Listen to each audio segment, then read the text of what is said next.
Seiring meningkatnya jumlah pengguna produk tembakau konvensional dan dampaknya bagi lingkungan serta kesehatan, beragam upaya dilakukan untuk menekan dampak tersebut.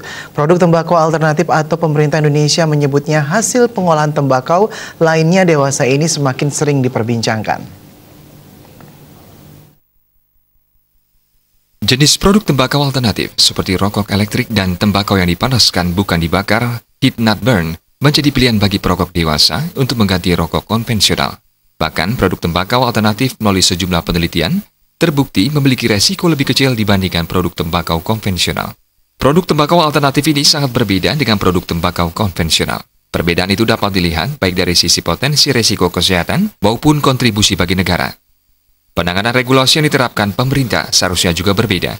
Secara umum, berbagai macam jenis produk HPTL, seperti jenis heat not burn dan rokok elektrik memiliki persamaan, antara lain keduanya memiliki resiko kesehatan lebih rendah berasal dari daun tembakau dan memproduksi uap bukan asap hasil pembakaran.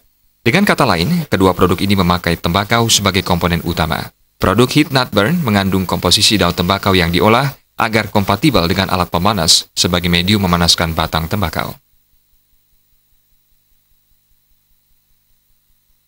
Produk tembakau alternatif itu meliputi nikotin replacement therapy seperti nikotin patch atau nikotin yang ditempelkan di kulit seperti koyo, nikotin gum atau permen karet, inhaler berupa nikotin yang dihirup lewat hidung, nasal spray berupa nikotin yang disemprotkan dalam mulut, juga lozing.